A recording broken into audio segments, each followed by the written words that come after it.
Pope Francis has called for further action on climate change, saying that it was a critical moment of history, on the first day of his visit to the U.S.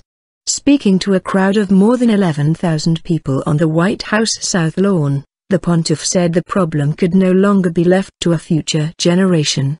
President Barack Obama said the Pope reminded people that we have a sacred obligation to protect our planet. The Pope will later conduct the first canonization on U.S. soil. Speaking in English, one of the few times the Argentine pontiff is expected to do so during the week's many events, Pope Francis praised President Obama for recent proposals aimed at tackling air pollution.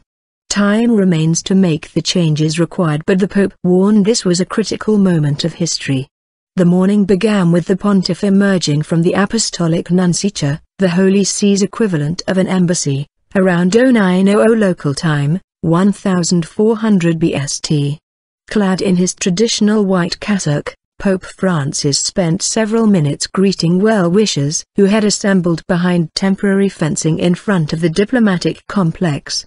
After shaking hands and giving hugs and kisses to the largely young crowd, the Pope boarded a modest hatchback trailed by a convoy of large security vehicles and made the 15-minute drive through Washington on streets that had been cleared of traffic for the occasion.